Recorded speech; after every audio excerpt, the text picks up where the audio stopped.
Good morning, friends, and welcome. Let's start with the prayer together. Heavenly Father, Divine Mother, friend, beloved God, great masters, Jesus Christ, Babaji Krishna, Layadima Shaya, Swami Shri Yukteswarji, beloved Master, Paramahansa Yogananda Ji, saints of all religions, we bow at thy feet. We ask thy blessings on this class today. Help us to be uplifted in thy light, in thy consciousness, in thy joy. We are thine. Help us to feel thy presence today. Om Shanti Shanti. We'll have a song now, and then afterwards, an excerpt from a talk by Swamiji on this topic of going into winter with more spirituality.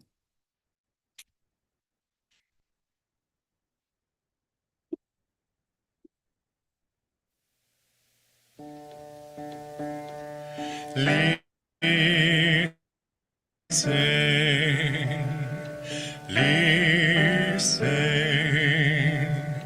whispering within your soul,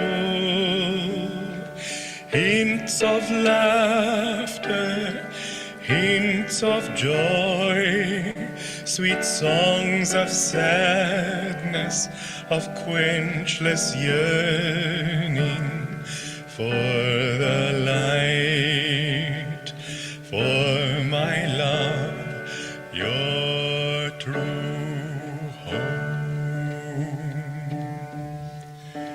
Long your heart has played the dance, long you've toyed with merest shadows of the treasures left behind you deep in your soul.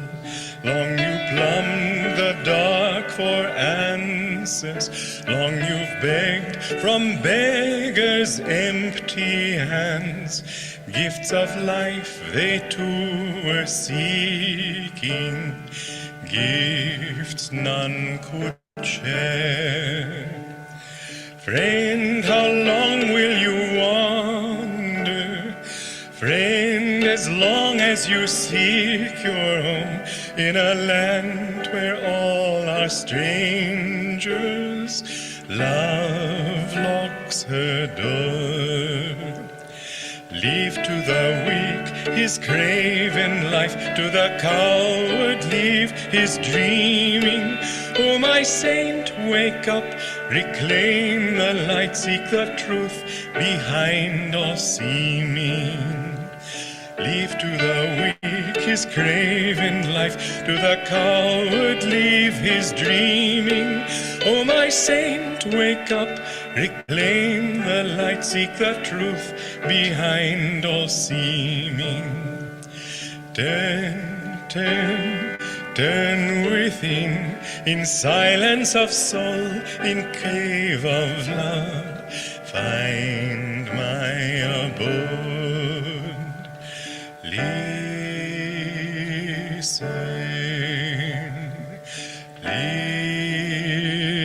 listen, whispering within your soul,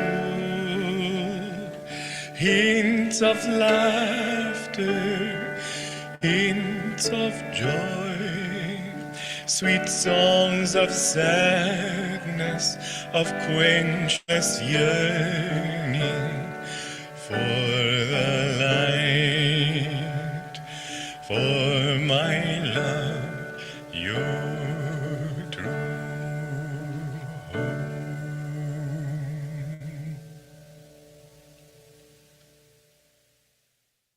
You know, I was talking to the head of the Zoological Institute in Darjeeling many years ago, and he told me that he'd been on a scientific explanation in the Himalaya.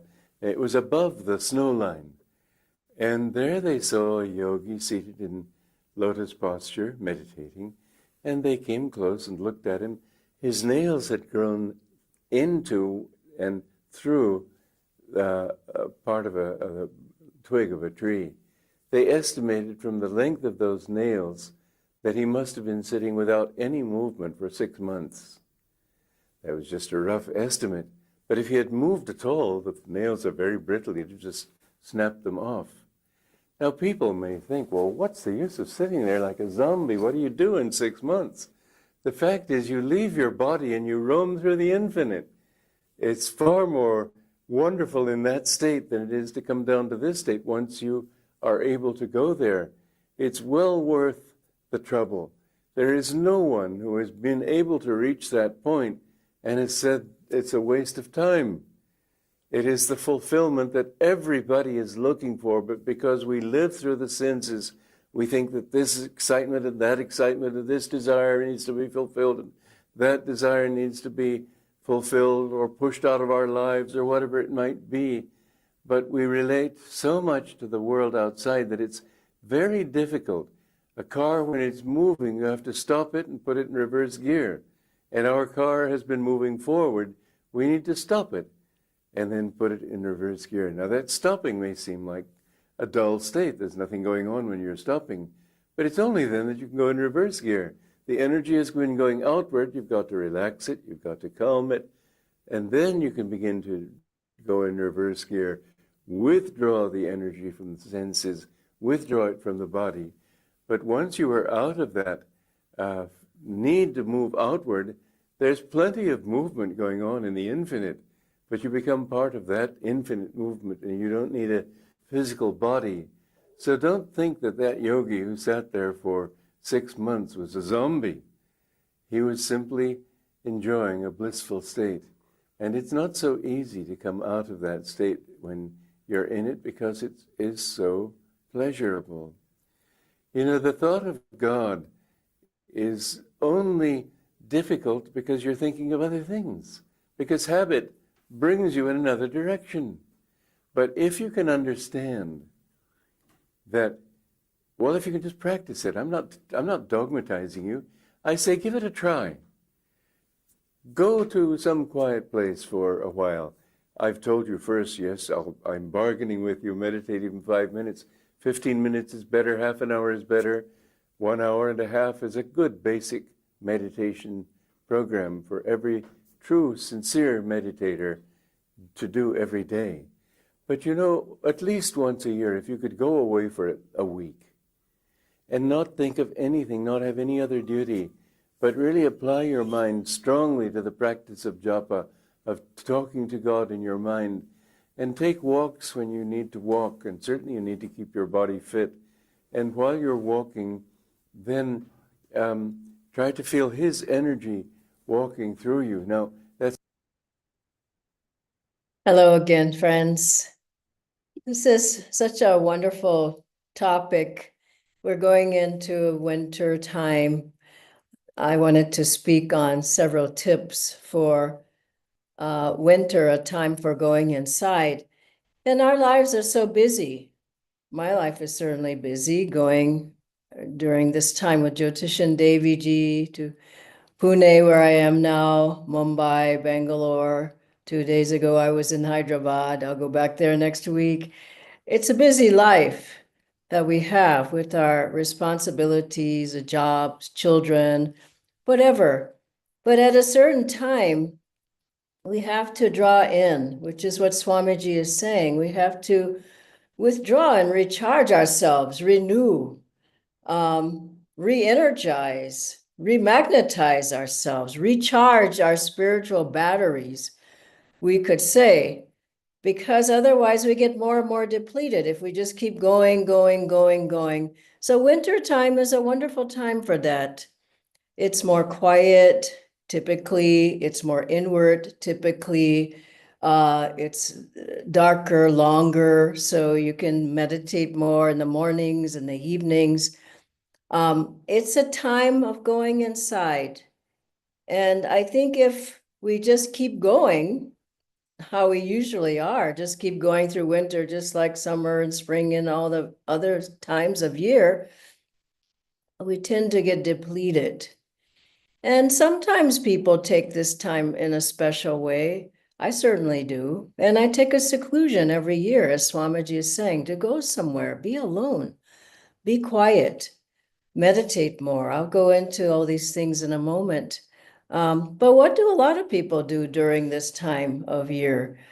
They maybe do nothing different, or maybe sleep more, maybe watch more television, or do more social media, or go to the mall more because they're bored at home or something. But the devotee should really think about using this time well. And I'd like to give you some pointers, some tips of things that could really help you to have a more inspiring, a more uplifted, a more peaceful and calm, and certainly this time of year, winter, but also help you to progress spiritually. That's what life is about.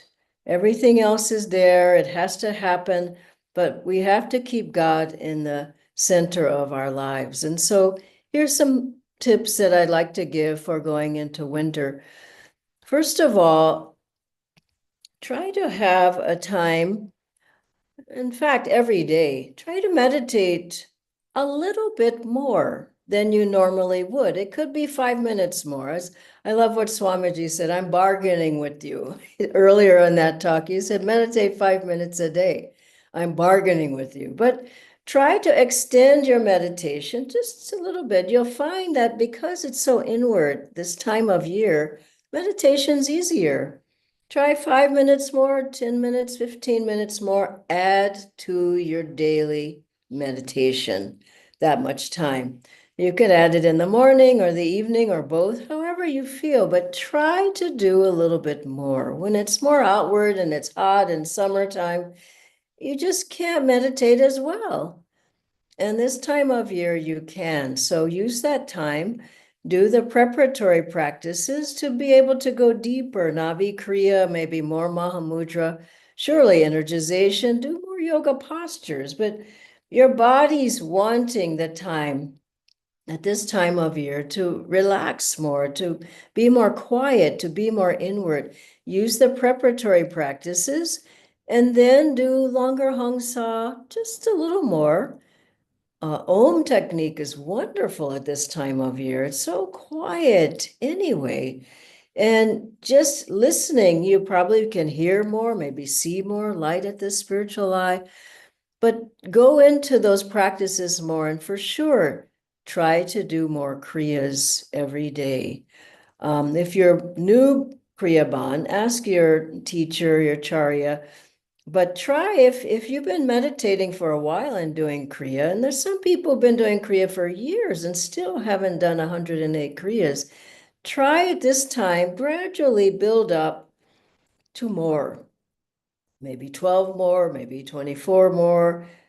You have to decide that, but a long-time meditator should be, as I love what one of my friends said, 108 kriyas shouldn't be foreign territory for you. You should be able to do 108 kriyas at least once a day. And so set your alarm, get up earlier, maybe just 15 minutes earlier. Don't have to get up 2 hours earlier, but just try, challenge yourself. Passivity will never help us to find God. Be a spiritual warrior. Get up in the morning, do your recharging exercises, a few stretches, more Mahamudra will give you a lot more energy. And then meditate, and meditate a little bit longer. That's the first one.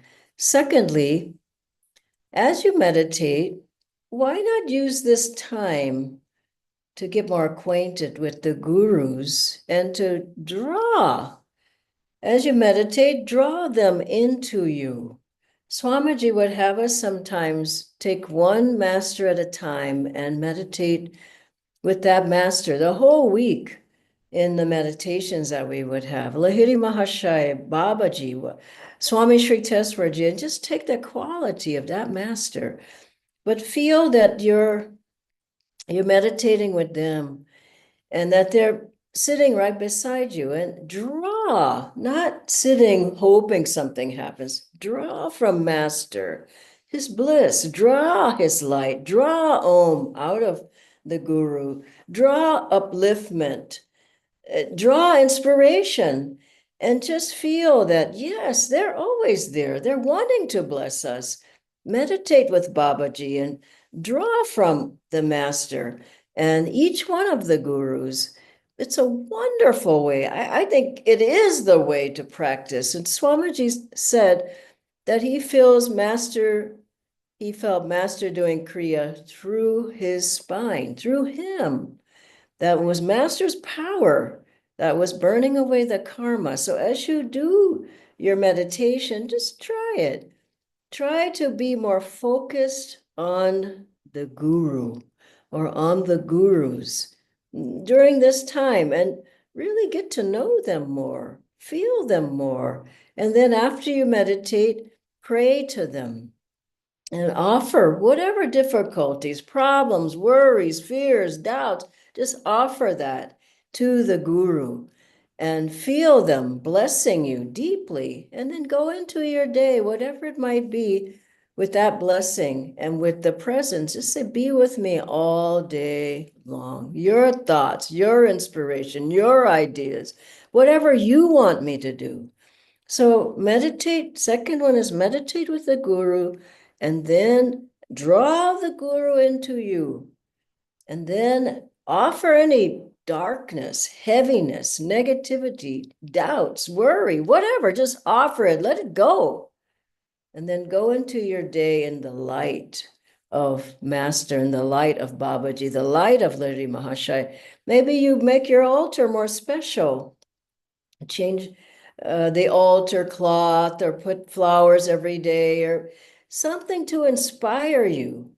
Maybe get a murti, but make the altar so devotional and so beautiful. It just draws you there.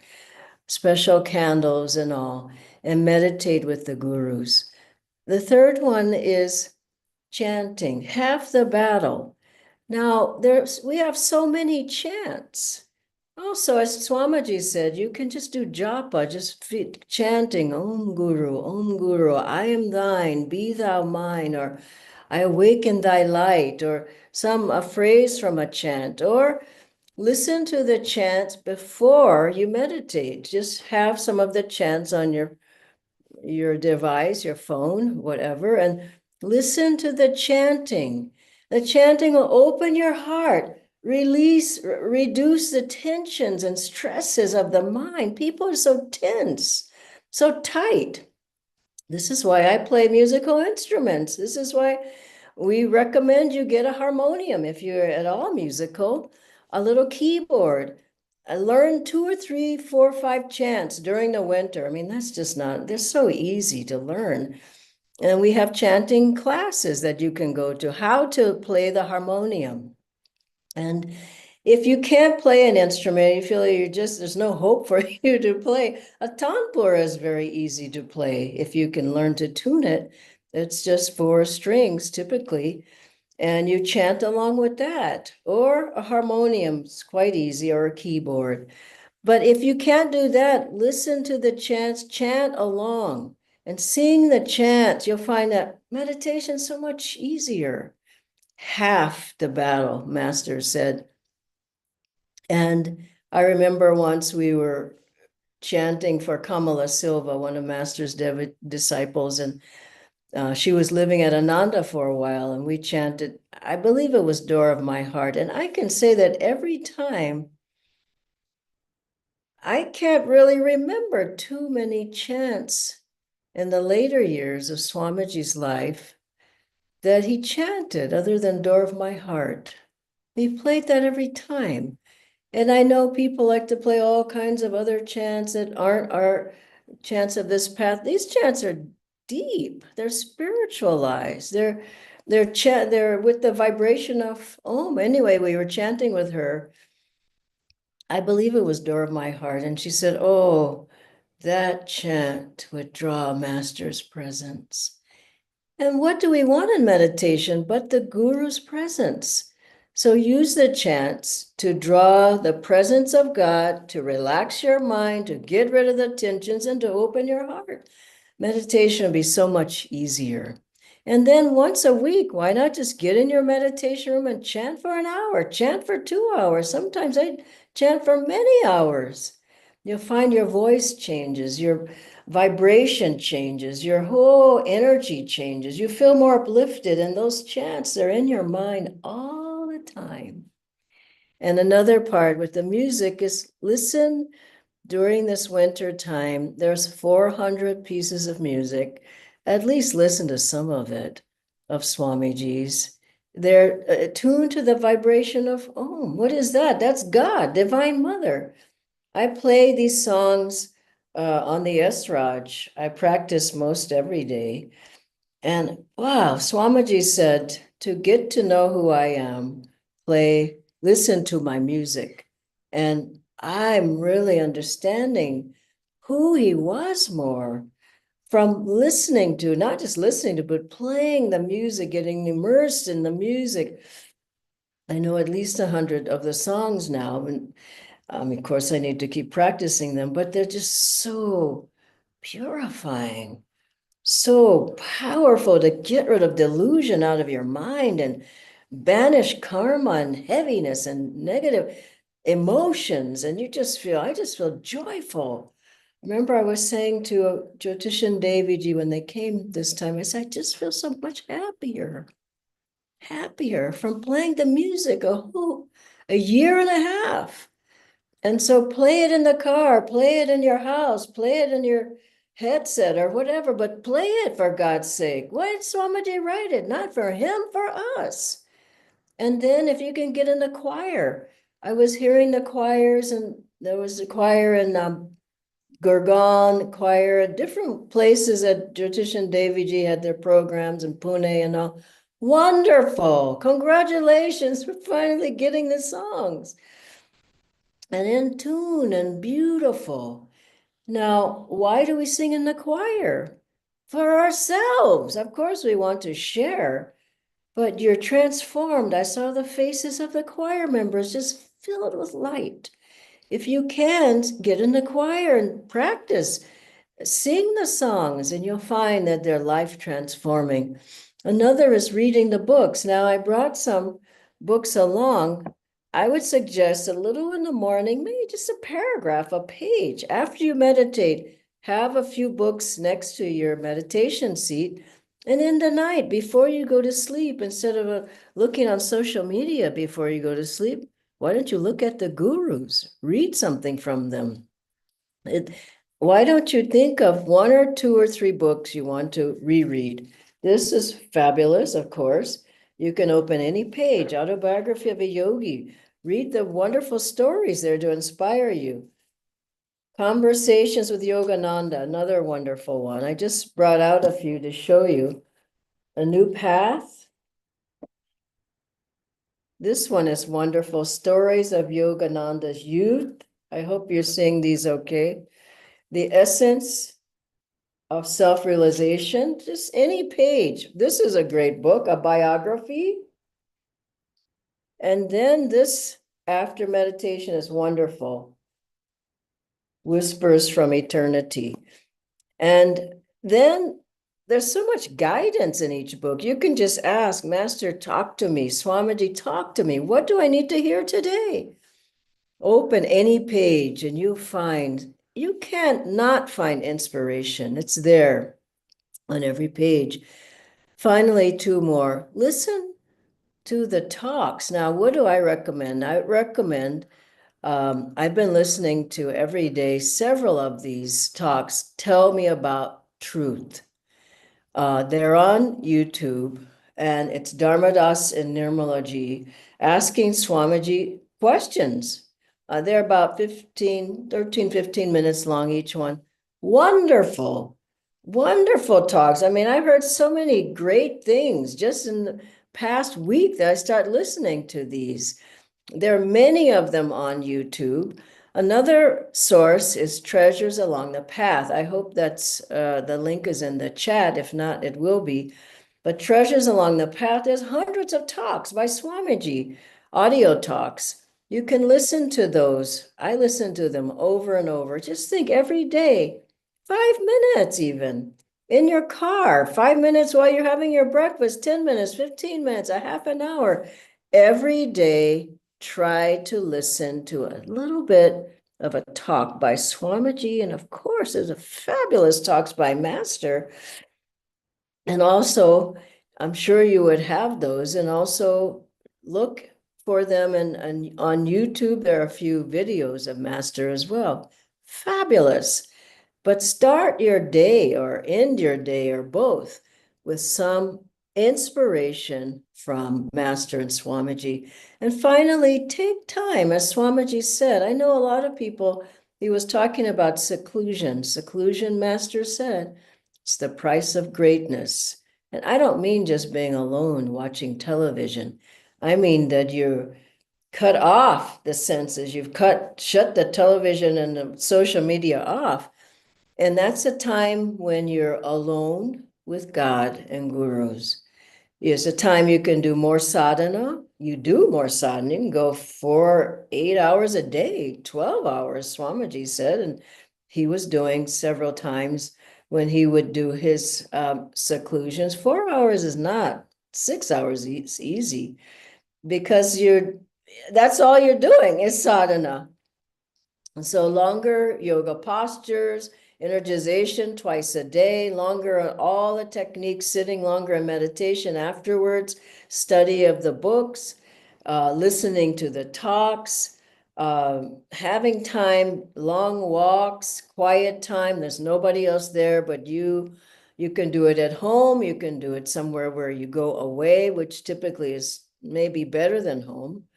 It depends on what you're able to do, but why not even starting now, today or this week, just take a few hours a day, like the beginning of the day, 3 hours.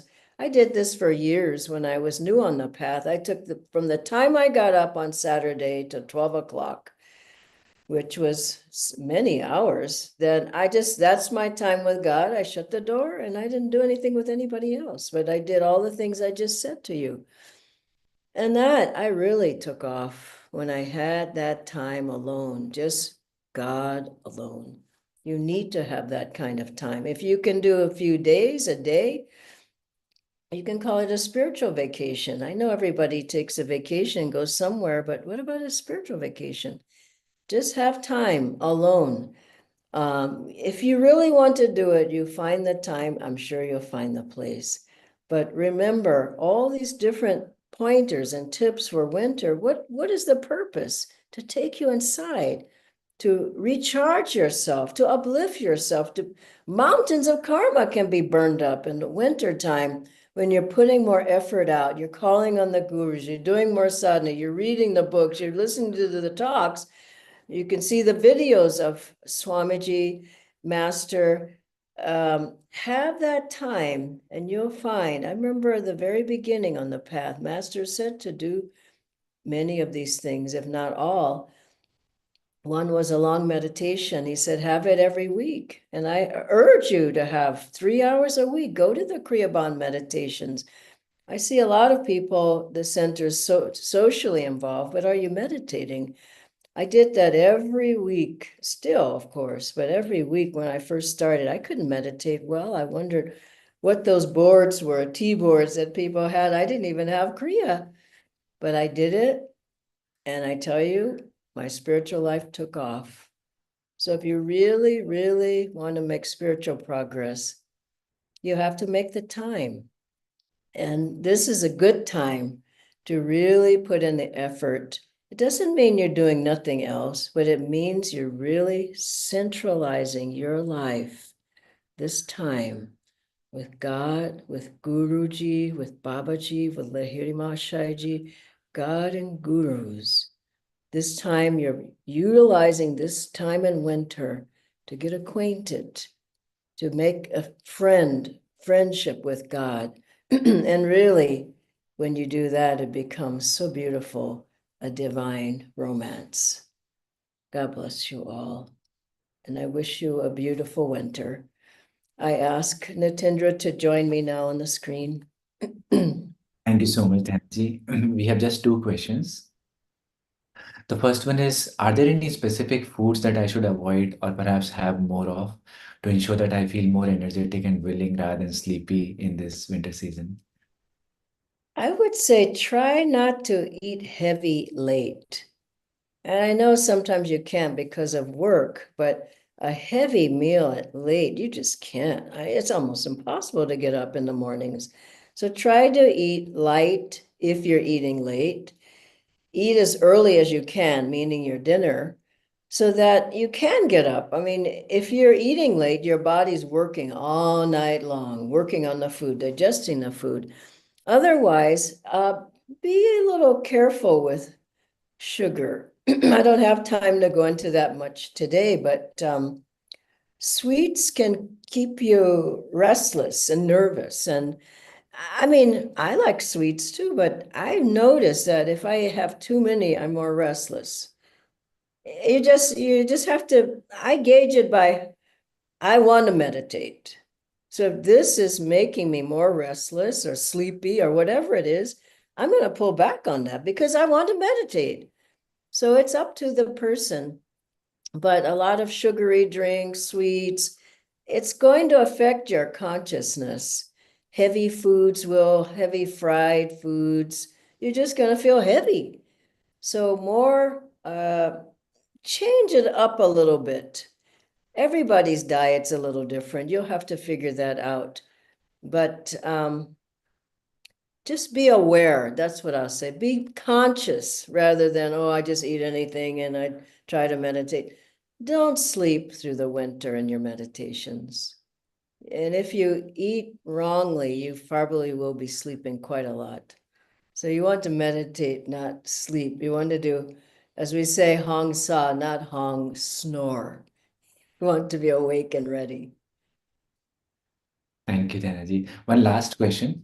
So, does our meditation experience also change with changing seasons? And would we feel something more calmness in winter than perhaps what we do in peak summers? Definitely. I mean, if you're really trying, you're going to feel more inward. It's an inward time. There's less pulls outwardly. It's dark by 5 o'clock or 5:30. You want to go inside.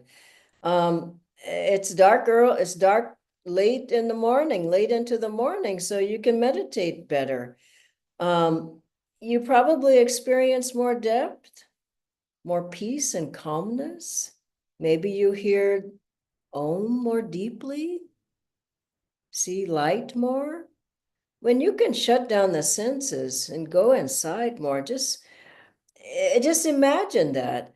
You're withdrawing the energy back inside and lifting it up to the spiritual eye. As you do that, and as you meditate more, do some of the things I've offered today, yeah, you will experience a deeper sadhana. You'll be less restless, less nervous, less emotional, less heavy, less negative. And more on the other side, you'll be more uplifted, more bright, more happy, more enthusiastic, more joyful, more uplifted. See the difference? And sadhana makes you who you are. It's your aura, your energy, your magnetism, and that changes. Your whole life changes. Your life is who and what you are. So you draw more good people into your life, opportunities, maybe prosperity, good health. If you keep going at a fast pace, running at top speed, your health definitely will flag. Your mental health may flag. Your emotions will flag. You have to have a time when you say, I need to go within. And I'm sorry to say this, but most people go within when they get ill. You don't want to wait till you get ill. You don't want to push yourself till you get ill. No, I'm going to take the time off and be in bed for 2 weeks. That's not the way. You want to start with that, lead with that. Make sure that you have time for your body to recharge, your mind to recharge, and most of all, recharge your soul. Such a wonderful feeling when you can feel in attunement with God and gurus, walking hand in hand with them. That's what we can start in winter. When it happens in winter, you take it into spring, summer, just fall, your whole life. So we're not just having this to just have a philosophical class. These things we want to actually do. Start today and add something into your life. And then I bet you'll find that your winter becomes very beautiful, very spiritual, and very deep. God bless you all.